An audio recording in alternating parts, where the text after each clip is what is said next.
자, 여러분 반갑습니다. 대기업에서 기업들의 은밀한 속사정을 알려주는 화학 담당 멘토 황호준입니다. 자, 오늘은 세노텍이라는 회사에 대해서 알아볼 건데, 이 회사 제가 오늘 타이틀 제목을 경기 침체와 수요 개선 시급이라고 적었습니다. 그리고 두 번째 이슈가 가장 메인 핵심인데, 지독한 업황 부진 속에서 잦은 시비 발행으로 신저가가 갱신 중에 나온 매각 이슈라고 적었는데, 사실 이게 오늘의 영상의 핵심입니다. 이걸 알아보면서 동시에 이 회사가 어떠한 산업을 영위하기에 지금 매각에 이슈가 있는 상황에서 어떠한 메리트가 있는지, 그리고 주가를 저해하는 요소 중에서 어떠한 게 있는지 이 부분을 알아보도록 하겠습니다. 자, 거두절미하고 본 내용 바로 시작하도록 하겠습니다. 자, 먼저 이 회사가 무엇을 판매하고 어떤 걸 사업을 영위하는지 볼 건데, 사진이 구슬 같아 보이는 게 있죠. 비드라고 좀 표현을 하는데, 구슬을 영어로 비즈라고 표현하죠. 그래서 근데 여기서 조금 더 구분하기 위해서 비드라는 단어를 사용한 것 같습니다. 자, 그래서 세노텍에서는 이러한 제품들을 판매를 하는데, 사진으로 봤을 때는 이 구슬이 알갱이처럼 보이는데, 제가 뒤에서 동영상으로 보여드리면서 자세하게 좀 설명을 드릴 겁니다. 보통 이런 제품을 판매하는데 용도에 따라서 크기와 그리고 성분이 달라지게 된다는 점, 그 점 좀 차이가 있습니다. 그래서 색깔이 조금 알록달록하고 무슨 정로왕 같이 청심환처럼 그런 느낌의 조금 구슬들이 있죠. 이런 걸 이제 어떻게 사용하느냐 영상을 제가 보여드릴 건데, 이런 식으로 이제 굴굴 해요. 한 다음에 지금 과정처럼 뭔가 이제 비드가 계속 돌아가죠. 이 안에 알갱이 보이시죠? 여기 때를 좀 해드리면 이렇게 알갱이가 빙글빙글빙글 돌아가면서 뭔가를 연마를 하는 듯한 느낌. 그래서 계속해서 갈아줍니다. 갈아주게 되면 이렇게 고와지게 되겠죠? 이렇게 되면은 이런 식으로 모식도가 이렇게 쭉 나오게 됩니다. 그래서 열 처리 전 세라믹 비드랑 열 처리 후 세라믹 비드의 색깔을 보여드리면은 이런 식으로 조금 탁한 색깔을 띠다가 뭔가 반짝반짝해지는 진주랑 비슷한 느낌의 구슬로 바뀌게 됩니다. 자, 이런 걸 이제 어떤 가공의 형태로 만들어내는 게 지금 판매하고 있는 세노텍의 대부분의 매출을 차지하는 그런 제품이거든요. 그래서 출처는 YTN 강소기업이 힘이다에서 이용을 했고요. 자, 요런 이제 과정을 통해서 회사는 매출을 내는 그러한 제품을 판매를 하고 있다. 이게 보통 어디에 사용이 되느냐 좀 말씀드리면은, 일단은 우리 눈에 보이는 머리카락의 굵기가 0.1 마이크로미터, 0.1mm가 100 마이크로미터라고 이제 읽을 수 있고, 이것의 1000분의 1 단위가 1 나노미터가 되는 겁니다. 자, 1 나노미터 도대체 얼마나 작느냐 이게 감이 안 오실 텐데, 우리가 보편적으로 알고 있는 요 단계, 바이러스보다 더 작은 아이가 DNA 단백질 요 단위가 나노미터 단위다. 흔히 말해서 박테리아보다 작은 단위로 이제 쪼개버린다는 게 지금 이제 비드의 강점이게 됩니다. 그래서 이제 우리가 눈에 보이는 막 이 개미나 모기 같은 애들이 요 단위에 되거든요. 그거보다 작다라는 거는 얼마나 미세한 걱정이 여러분들 대강 체감이 되실 겁니다. 근데 이게 왜 자꾸 중요하느냐? 왜 자꾸 설명하느냐? 그러면 이게 산업 전반적으로 사용이 가능하다라는 겁니다. 철강이라든지 중화학, 섬유, 2차 전지, 기타 극미세 공정에서 분류가 필요한 작업들 있죠. 그래서 얘가 가끔 가다가 히토류 테마라든지 2차 전지 얘기가 나오게 되면은 국가가 부양되는 듯한 모습을 보여줄 수가 있어요. 한편 예를 들면은 2차 전지 쪽에서 폐배터리를 뽑아내는 과정이 있잖아요. 폐배터리를 어떻게 만들어내냐면은 방산성이 있는 용액에다 담근 다음에 거기서 이제 추출을 하는 거죠. 뭐 전해액은 또다시 전해액으로 음극재는 양극재, 양극재, 양극재 이렇게 나가는 과정에서 금속을 이제 분해를 시켜야 되잖아요. 정밀하게 분해를 해야 되고 그 원재료에 손상이 없게끔 하는 게 그 과정에서 필요한 것이고, 지금처럼 이게 금광이라든지 이런 부분에서 광산에서 어떠한 물질을 추출하게 되면 여기 지금 금속이잖아요. 금속이게 되면은 물리적인 충돌이 일어나게 되면은 분명하게 데미지가 갑니다. 그 데미지를 최소화하면서 원재료 상태의 제품을 뽑아내는 게 그 부분에서 이제 경쟁력이 생기는 건데, 그걸 담당한다라는 겁니다. 이걸 국산화했기 때문에 세노텍이라는 회사가 지금 곽강을 받았던 그러한 이력이 있는 건데, 자, 여기서부터 조금 회사가 애매해집니다.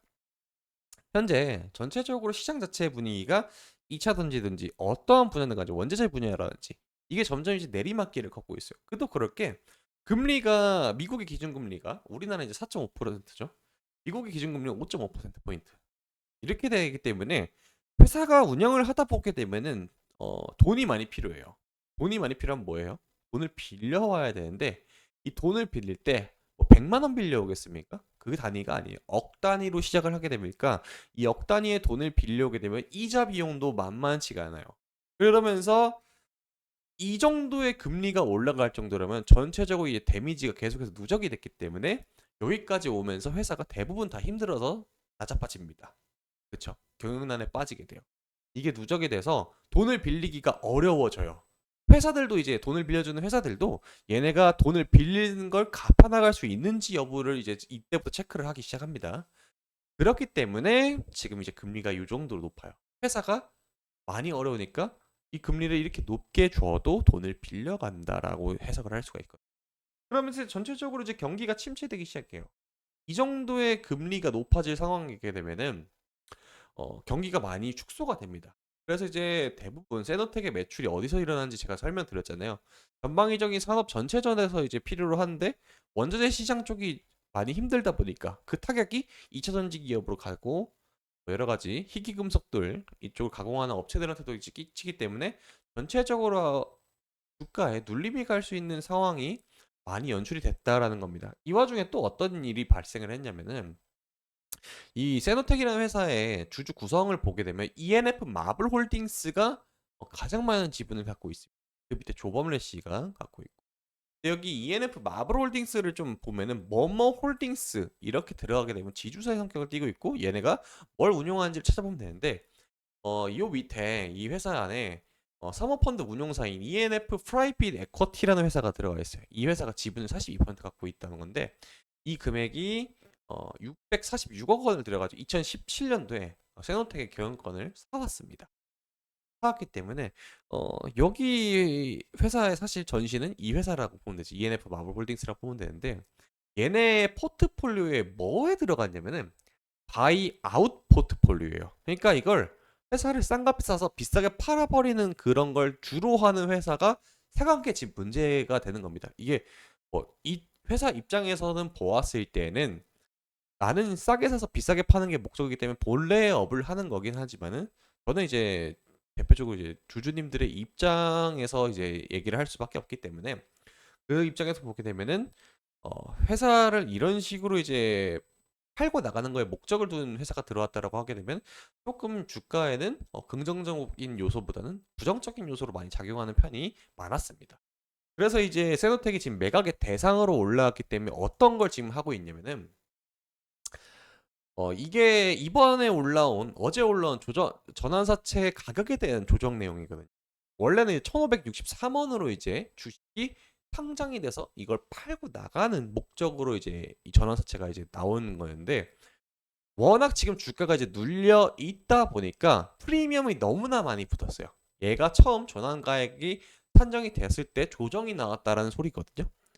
그래서 이제 조정 가격이 1,994원이 나왔습니다.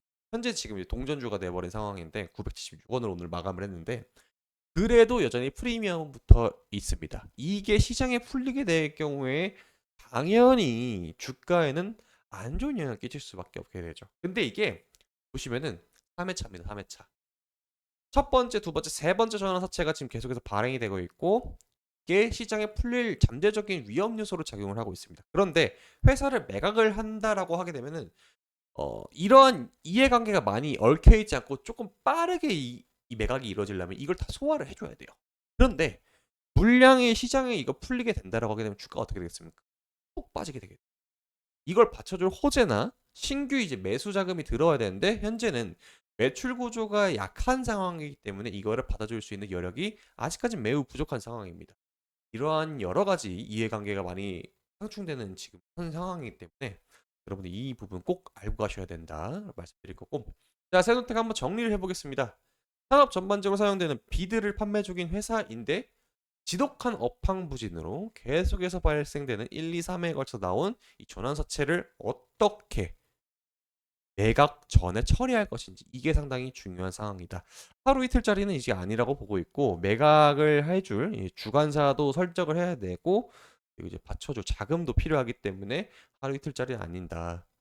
이게 개성이 달라가면은 여러 가지 이해관계가 얽혀 있는 걸 전부 다 해줘야 되는데 이거는 시간이 조금 걸릴 거라고 보고 있습니다. 자, 오늘 세노텍은 여기서 이제 마무리할 거고, 앞서 말씀드렸던 이 CB 발행이라든지 아니면은 추가적인 호재에 대한 내용이 나온다면 제가 다음번 영상을 찾아뵐 많이 신청해 주세요.